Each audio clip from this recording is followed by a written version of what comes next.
Oh, yes. Today, this is John Wilson from FlintTalkRadio.com, and I had the distinct pleasure to sit down and discuss via the phone here. Talk to Tienne Weyer. She is an author, and you are on the West Coast. Do you want to name the city that you're actually in? I'm in Stockton. Stockton, California, correct? Yes. Okay, that's the last time I knew of it. That's where they kept it at. Anyway, yeah, and I like to interview people from all over the country, and definitely Flint Talk Radio is concerned more about about things going on in Flint because but we have to reach out beyond our borders because to keep ourselves current. And I happened to run into Tiana a few months ago on one of the chat rooms. I think it was Books Chat over at Yahoo, and you mentioned you were talking about being an author, and I asked you what kind of genre to use that overused term, and you said you're doing you're basically fantasy. This is the old kind of style, not fantasy, sexual fantasy. This is the stuff that legends are made of. The kids would read, people would read to their children at night, and the book that you wrote is called Prince William: The Journey Begins. Correct? Yeah. Okay, and why don't you go into this a little bit? I'm like I already made a reference to it. It's like kind of one of those stories that people they used to hear back when we were kids. Our parents or grandparents or great grandparents would tell us about. Now, what was the genesis of this story? And you can go from there. How's that? Why don't you start out telling us all about it? Basically, I don't know if I want to say that on air or anything, but it was kind of breaking the law. Breaking the law. I was taking care of a developmentally delayed young man, and he went to jail, and they wouldn't let me take any books in for him to read. Hmm. So this was sort of a cheat. We had to get creative because his reading level was substandard, and because of obvious reasons. But it just started off as a story trying to teach him morals, ethics, and scruples, and from long distance, trying to continue the teaching that we were doing when he was living at home.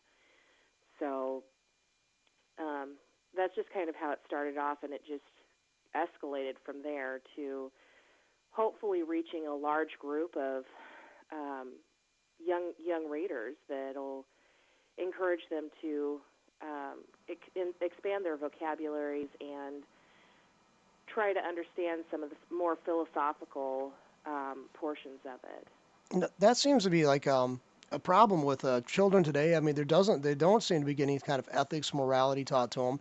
People shy away from that. I mean, I think it's a stupidly placed idea that kids are going to get their ideas or their ability to guide themselves through life, on their own somehow. Now, I know that everybody's going to come to their own conclusions, but I think that there's no harm in giving some kind of basic guiding principles to a child. And it seems that people abandon that position, and nowadays people think kids, basically let them roam around the back. Kids are roaming around the backyard, picking up whatever the hell they want to, and I think we're kind of reaping the rewards of that. The negative rewards of that. So it's a kind of unusual. Exactly, and my stance is that at this point, so many of the various religious groups have got their fingers into the public pot as far as the education of children and preventing things that are there are basic commonalities between each one of the religions, and that is don't lie, don't steal, don't cheat. These are basic concepts that are kind of common to every single culture across the globe. You can't really consider them to be religious concepts, but at the same time, because so many religious groups have gotten involved, it's kind of hurt our children, you know, pretty well globally as far as their education goes. And we've seen an extreme decline with, educational standards and more specifically with reading comprehension for the younger students. I think they said that the average reading level for the average American is at the fourth grade. Well, that's a little ridiculous if you ask me. That fourth grade is the average reading level for adults, and that includes college graduates. So That's a sad commentary. Now let's get back into the story a little bit. Now I haven't read it, so I'm not going to try to fudge my way through this because it's it's I've got so much on the reading schedule now, and I wanted to get on board and discuss this book. So maybe I'll get it. I'll get into it. I'm going to get a copy of it. Anyway, it's like you were influenced by what writers would you say when you started writing this, or in your own life, who would you say you was mostly influenced by? I think the biggest ones were Tolkien, Shel Silverstein, Shakespeare. Um, those were really my big influencers. I loved Shakespeare's drama, you know. And Shel Silverstein, I just, you can't get over. I just loved his book, The Giving Tree. When I was a little kid, I would make my mom read that over and over to me. But I think there's a little bit of, my grandmother was a big philosopher, and my bedtime stories were Plato, Socrates, Aristotle. You know, I was a strange child. Well, it's like yeah, but that seems to work to your advantage though. Now you got a kind of an interesting biographical background there. I mean, you were from in a military family, correct? Yeah, Your dad was yeah. with the My Navy, dad's a OBGYN, and he was a military doctor for the Navy.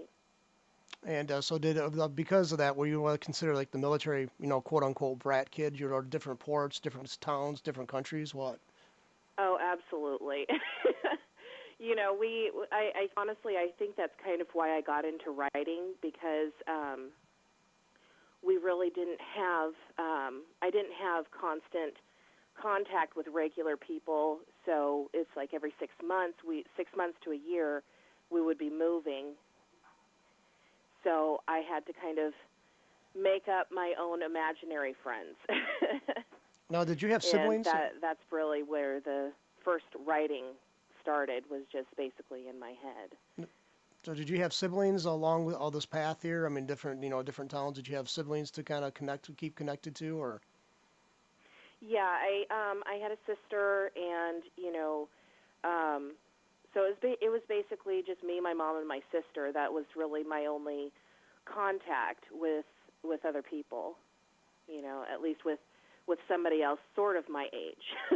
Okay, so it's like now, did you were you in foreign countries too? Would that like did you have an influence like in maybe the literature and the values of a system that's kind of foreign to the United States? Did that influence you as well? Oh, absolutely. I think as an American, we are very sheltered. You know, and we don't realize the atrocities that occur on a daily basis in other countries. We take a lot of things for granted. And just being exposed to the various cultures at such a young age, I think it really opened up my mind to being a little more accepting as far as, um, realizing that there's something outside of me. I think that for the most part, we're raised to look around us, but not really look that far outside of ourselves. You know, but when you're kind of thrown into a completely different culture and go through culture shock over and over and over again, it gives you a different appreciation for things and experiences just that are outside of your normal day to day. Now, this was a kind of a collaborative effort, though, the books. And this, by the way, this is Prince William, The Journey Begins. So this is one of several stories you're going to tell. And then all going to be connected to the same character, or is that going to be like, is he going to be like, well, maybe I shouldn't ask for that because I think maybe probably readers want to anticipate that on their own and, come up with their own conclusions. But you have several books planned, correct? Or have you already had them finished? Yeah, five of them are finished. Wow. We've This is the first installment of what we're hoping to be. It looks like it's going to be about a 12-part series. Mm-hmm. Um, and Prince William is the title for all of the books, and they're just um, there's other characters that will play a part in certain books and less of a part, including William. Um, he will go through parts where there's going to be parts of the series where he's he plays a very, very small part Okay, because it's really more about, I would say, the connection he has with these people, um, that his group of friends, that them all growing together, and the battles that they all fight, emotionally and physically and spiritually. The the battles that they're fighting internally and externally, as a unit, not so much just for one person. hmm.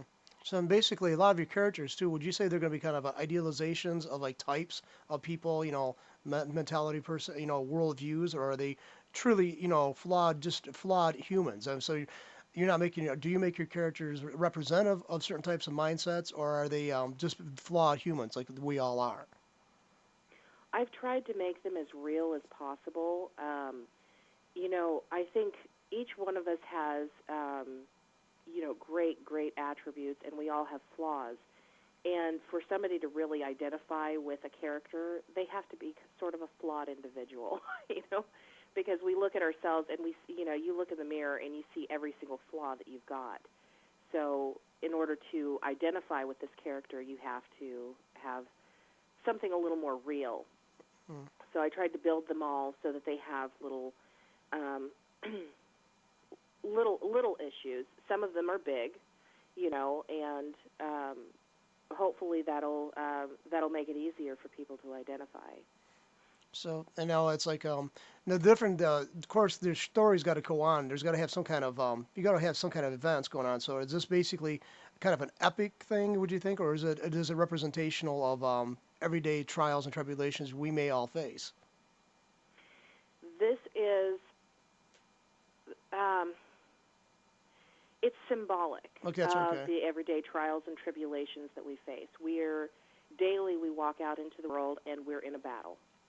That is our battlefield, regardless, as to whether or not there's actual bombs and guns there. We are in a emotional battlefield, and these are symbolic of the daily battles that we all face. Now, I think that kind of be helpful to us in some ways too. Maybe it would kind of be detrimental. I don't know, but I just had this thought that if we actually started viewing our own existences as some form of trials and tribulations, or some kind of things that maybe has a classic connotation or connection to. I mean, we are all tempted example for like it might be just simple as for food. We're supposed to be on diets, or maybe there is somebody's working with at work that they feel attracted to. They're married. They want to they got to combat this, temptation of straying from their spouse. So, I mean, I think this is really interesting that you're doing this. These with a series of books are going to kind of teach people how to, does the characters, when they do something wrong, you allow the reader to see probably the consequences of the actions these people have taken, correct? Yes, and what's so great about having a book is that you can see the internal battle that, is this the right thing? Is it the wrong thing? Eh, What should I be doing here? Them questioning themselves, because I think children have this concept of adults that, we somehow know, we when we turned 18, we were somehow blessed by the gods, and they bestowed this wonderful knowledge on us that gave us all of the right answers. And even as adults, we all know that didn't happen. We I don't think we all, any of us, ever actually grows up, but it shows that internal battle that we all go through, child to adult, of, am I doing the right thing? And then the consequence, well, I intended to do the right thing. I thought it was the right thing, but it was the wrong thing. Now I'm kind of in a mess here, so what do I do now? And then there's another question of, which path do I choose at this point? So it's like these are kind of what I was saying with the artwork. Certainly, and I'm going to pull up the piece. I have the picture of you and your husband right now, and I'm going to put up the cover art of your book. That certainly looks beautiful. I mean, that's almost like to me, that's almost like an archetype of fantasy. The heroic kind of fantasy. And this book art, by the way, did who came up with the book art for this book? I actually I had purchased a painting at a Greek food festival, and I'd looked all over for the artist, and I wasn't able to find him. But I was able to find a local artist that could use that as inspiration for the book. And he's wonderful, wonderful artist from Stockton, Roberto Rodrigan. He's just phenomenal, funniest guy, but he really did a great job with the cover art. It was exactly what we were looking for. Because it does look So beautiful. we wanted kind of an ethereal um, look and feel for the book, because it is a fantasy, but it is based on realistic and reality, real experiences that people have, falling in love, fighting, who, you know, for children that have, either no parents or they're adopted. Who are my real parents? Who am I as a person? These are real concepts that I think everybody, specifically children and teenagers, goes through. Um, just questioning who they are, trying to figure out who they are and where they belong in the world. See, I don't know if you ever watched the movie, the Shadowlands. It was Anthony Hopkins played C.S. Lewis, and we would talk before, and you said at one time you said you drew quite a bit of from the works of C.S. Lewis too, as well as Tolkien, and who are friends, by the way. Tolkien and C.S. Lewis are actually co-workers or colleagues at one of the colleges in England, and until C.S. Lewis took a job at another one, but other university. But anyway, they use both of those men use myths and stuff like that as actually the allegory, the metaphor. And it seems to be most of the storylines now doesn't see you have to really look for it. And I think in a children's story, it's really good to have they're coming in. This is the first time they maybe become in contact with these kind of these elements. The moral element, the heroic element, and so I think these kind of stories are needed. And I'm glad to see that somebody's doing a basically kind of even though the scenarios are obviously going to be different, the cores there's some very strong familiarity. It seems like with the core of this. Wouldn't you agree? Um, well, I think this is probably the first time that people have seen all of these stories put into one place, but the inspiration for the book was definitely inspired by, Lord of the Rings, The Hobbit, the classic Narnia series. I mean, there's a lot of things. Like I said, somebody pointed it out to me after the book had been published. Geez, that really sounds like Socrates. Hmm. Did you pull a little from Socrates? Well, maybe. They're just things that that I grew up with, and I think it's important that there's concepts from Lord of the Rings and from the Narnia series that you really don't see those in literature anymore. That not so much the war between good and evil. We see that all the time, but seeing people with devout character and that are so self-aware and willing to be out there with their self-awareness, that I thought that was the most important part. Well, see, nowadays it seems like when there's a character who has some kind of redeeming qualities or considered the hero, because nowadays a lot of the movies are focusing up on the anti-hero, maybe the scoundrel. And I was surprised one time reading this that it was an interview with Ayn Rand, the objectivist philosopher. They actually asked her at that point, this is like in the 50s, 60s, who was her favorite author at that point. And it was a shocking answer for me because, you got a person who's got this great intellect. And she came back with the answer of Mickey Spillane, the Mike Hammer series and all these other, hardcore, hard-boiled detective genre novels. And they were kind of surprised by it. They said, why him? And she says, because he's always he's black and white in morality. He didn't have any shadings. He chose what was right. He stuck with it, even though he had to do some brutal things to get to that point. He didn't have this. He didn't have this like back. Basically, she was saying, he just chose the path, even though he knew it was going to cause a lot of problems. He knew what was right. And another song that comes to mind too, David Crosby. It came out a few years ago in the '80s called "Heroes," and he talks about it. That he kind of wishes he was a hero in the song. That he says, the hero in the movies when he was a child was always knew what was right. He always fought for what was right, and he knew what was always right. This hero and David Crosby saying, "I wish it were that simple for me." That's one line, and there's some great lessons. I'm a big song lyrics person, and I see a lot of connection between song lyrics, obviously, and reference to literature. And I could see this in a child who was reading this maybe 10, 15, 20 years down the road, who was involved in music, actually drawing from something like this, a book like this.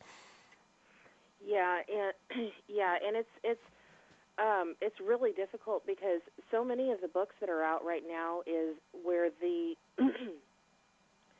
hero or the villain, they know exactly what to do. And in these books, he doesn't.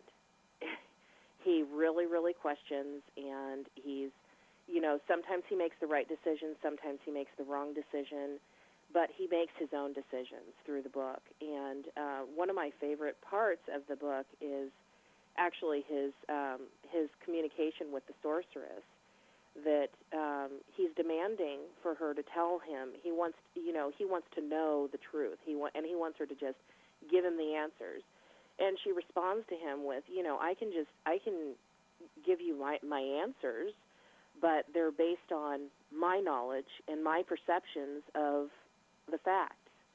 And what we want you to do is make your own decisions based on your perception of the facts, because these are very, very small, insignificant, answers and questions that you're asking in comparison to you're going to be king very, very shortly here. And you've got some major decisions to make, whether or not somebody's telling the truth. Um, that's pretty insignificant compared to the decisions you're going to have to make, in just a short time. And that's one of the things that I run into on a daily basis, through my tutoring.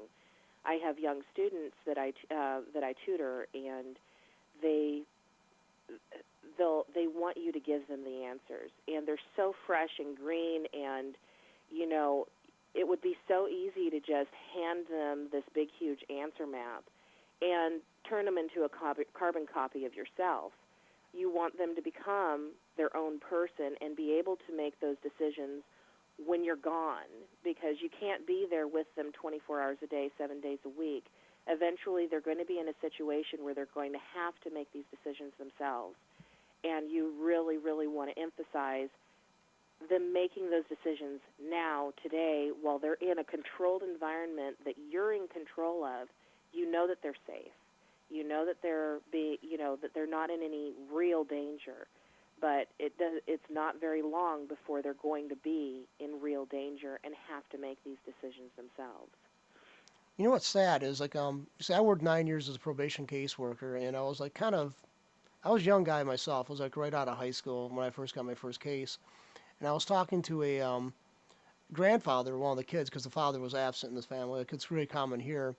And anyway, he said the most kind of shocking thing to my sensibilities at that point. He said, "Kids we're born with a sense of right and wrong," and that's the trip. It kind of goes back to the question, chicken the egg or whatever. When it comes to morality, I was just like kind of even as a 19, I was like 19 at that point when he said that, and what the thought I had when this older man, he said he was in his 60s, he said this, and I was kind of like really shocked to think that basically he thinks the kids would come out of the womb with a sense of right and wrong, Mhm. it's like and the kids weren't horrible, but they did some stuff that was, I would consider definitely, well, they're on probation, so there's obviously some issues society allegedly had with their actions. So, but I was just really puzzled by that, and I've seen more and more of that. People have this expectation that, you know, you go to one extreme, like you alluded to, like just trying to hand over the answers totally in one package, or to not even have any kind of input whatsoever. Of course, I think everybody wants to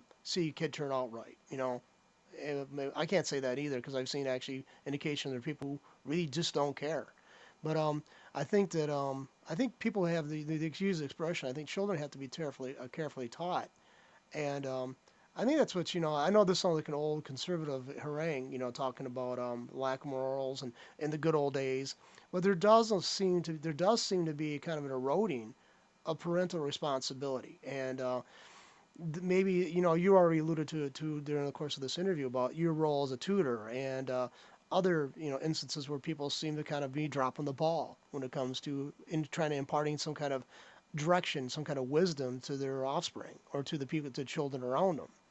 Um, so I mean, you don't, and it's like sometimes you do have to get heavy-handed. I think with morality or ethics, or that kind of blurs between the distinction between those two words. Although ultimately, basically, I mean your actions connected to other people and the consequences they bring.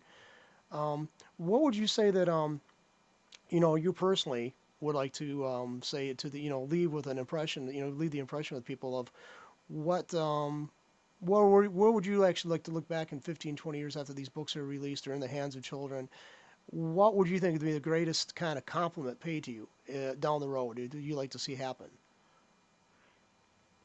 I'm sorry, you're cutting Oh, in and sorry. out. I can barely Okay. hear you. So, okay. What would you like to have to see down the road after the children get these books in their hands, have read them, 15, 20 years down the road? What kind of statement would you like to have come back to you from one of the readers? Well, I think it's the same with every writer. You want to hear those things, like with Shel Silverstein, his book The Giving Tree. The impact that it made on me um, was phenomenal. It really, for those who haven't read it, it's about a tree that gives and gives and gives until it has nothing left to give, and a boy that takes and takes and gives nothing back to this tree. And it's a really, really prophetic story of, you know, I would just like to see in 20 years that it made a similar kind of impact on the readers, that that they learned something and they carried it with them through their whole lives. You know, that my story somehow gave them an epiphany of sorts, or gave them a tool to use for the rest of their life that they can apply to their daily lives. See, I think that I mean, I was one time talking to somebody at the college when I still worked there, and we were talking about writing, and I was talking about this novel I was writing, and he looked at me disdainfully. He said, "Well, it's not going to be a didactic one. It's not going to be teaching morals, is it?" And maybe I can see the point of trying to go overboard on preaching basically through a novel. But I think Mhm. that even the trashy novels and stuff like that do impart the moral perspective of the author to some degree. Now, there's certain characters and stuff like that, they're obviously depicted in a negative fashion, in a negative or positive fashion by their actions. But I think that the morality of the author largely does come to the forefront, even if it's not intended. I think there's unintended. Let's face it, visual imagery that you come up with when you're telling a story, it's in a book. It's not in a movie. You're not setting a perfect example in front of me. There's a lot of ambiguity to it. A lot of shadiness to it. Mhm. But I think there's definitely going to be always some kind of taint or strain of the person's thinking going through the novel, even if they hadn't intended that. Would you agree on that, or? Oh, absolutely. I think, it's like the person, telling me, um, did you take a little bit from Socrates? I didn't even realize it, and I started talking to my mom about it. And, well, yeah, your bedtime stories were Aristotle, Socrates, Plato, you know, so more than likely that's going to come out in your writing. So, yeah, I mean, I think I was always raised to believe that, to try to take the higher ground and presume that somebody has good intentions rather than they have bad intentions. To try to see the good in people rather than because everybody has negative. You can easily find it in anyone. The quality that's harder to find you know, is the positive parts of that person, and it's just really. I think it would be very difficult for me to write something as extensive as this is, without imparting just a little bit of my own moral and ethical structure. So now the character of Prince William, um, he's like he's the centerpiece for the focus point of the first novel. But as the stories develop, you said it was going to be you're aiming for like a 12. You see a 12 in a series for this book.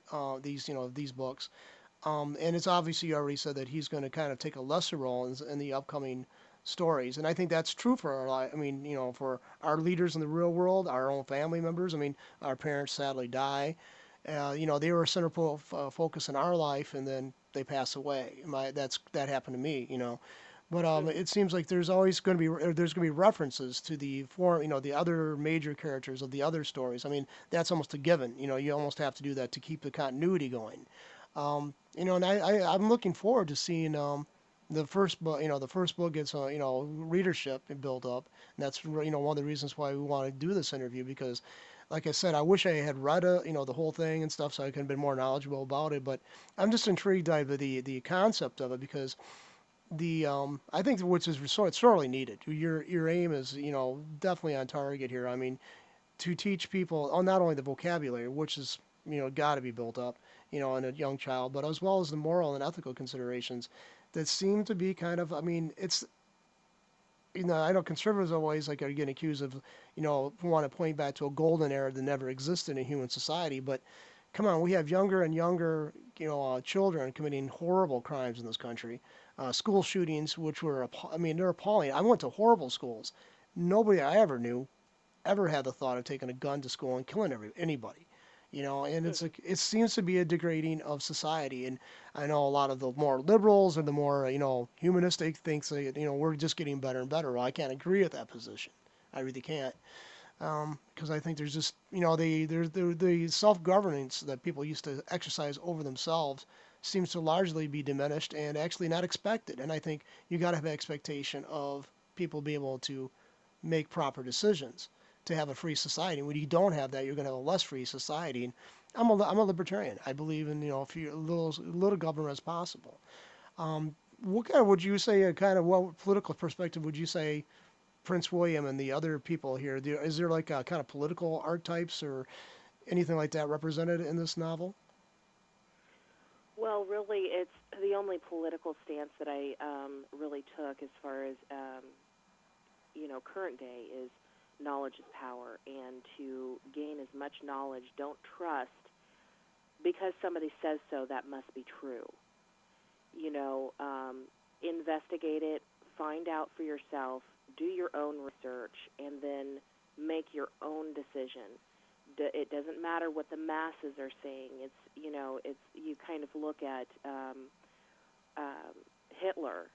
He had specific knowledge that he was feeding to the public, and that's what riled them all up into this, you know, um, mass genocide. And these people participating in mass genocide and thinking it's okay because they're just accepting what was being said to them, all the propaganda and everything. Um, I really want to encourage people to don't just listen to what people are saying. Go and read it for yourself, find it for yourself, and try to evaluate it. If you don't understand it, go get a dictionary or a thesaurus, and find the specific passages that you're having trouble with, and find a professional to explain specifically what that specific passage means. The healthcare bill, for example, it's really written in legal terminology, so the average American doesn't understand it. Well, go and find somebody who does understand legal terminology, or get a legal dictionary, and try to understand it yourself. Don't listen to what your congressman just told you, or even your mom. Go and read it for yourself, and then sit down and talk to your mom and your family about it, and try to find out where you sit at having the actual knowledge in your hands, rather than those little pieces that are fed to you by the public and that are being fed to the masses. There's a lot of propaganda going out there, and we need to fight through it. So anyway, we're going to strike and get back on the book here. I'm going to put the cover, cover art back up here again, and I want to kind of wrap this up so because I want to, let you go on with your day, and I thank you very much for allowing this interview. But anyway, the book is Prince William: The Journey Begins. Now, Tian, how can people reach you, and how can they buy the book? I know you have a Facebook page, correct? Yes. The Facebook page is Prince William, The Journey Begins. And they can reach us by either by messaging us there or emailing us at williamandtienneweir@gmail.com, or they can always call us. Do you want to give a number out, or I mean, are you comfortable doing that? 209-423-3427. Okay. Anyway, so the book is Prince William: The Journey Begins, and the author is Tienne Weyer, and Weir, right? I'm always messing that up. I apologize. And also, like this collaborative effort with your husband William, correct? Yes. And so, anyway, can you also find this book at say one of the the major bookstores, or could they order it through them, or? Yes, it's available at Amazon.com, BarnesandNoble.com. We're in the process of doing I didn't realize how long the process was to get it actually into the store, the Barnes and Noble store. But we just started the process last month to get it into the Barnes and Noble stores. Um, I didn't realize there was a difference between the .com and the actual store. Yeah, so and another things too. I mean, a lot of this stuff is like on a lot of like the publishers who are not like the authors are not major like Grisham and all these other ones. The books are basically they're printed up a few copies ahead of time because that way they don't have a mass amount of printing costs are extremely high, especially when it's got a beautiful artwork on the cover. And, there's a lot of costs connected to it. So I have I just reading a book of a guy who's a local author. He used to live in the local area, and I was at Amazon site. I was checking his book out, and there was only one book left in that at Amazon, and they were have to reorder. So, but that's I think that's great thing about the online bookstores and stuff like that. I mean, I love the old mom and the family run one in the neighborhoods and stuff. But there's such an expedience to be able to find books that might have been out of print. You can find used sellers through Amazon, that they around the world, that you can have them your book shipped from. I think that's an amazing thing, and I think it's actually great because I remember 25 years ago they're telling us that bookstores and books, everything's going to be digital. Well, now there's more bookstores around the country, around the planet than there ever been before, and I think that's a great kind of disproving of the so-called critics and the so-called experts. But anyway, thank you very much, Ian, and I hope that this interview prompts people's curiosity, and they hope they come and purchase a book from you. okay, thank you. And thank you, and have a good one. Okay, thank you very much. All right, Bye. you too. Bye bye.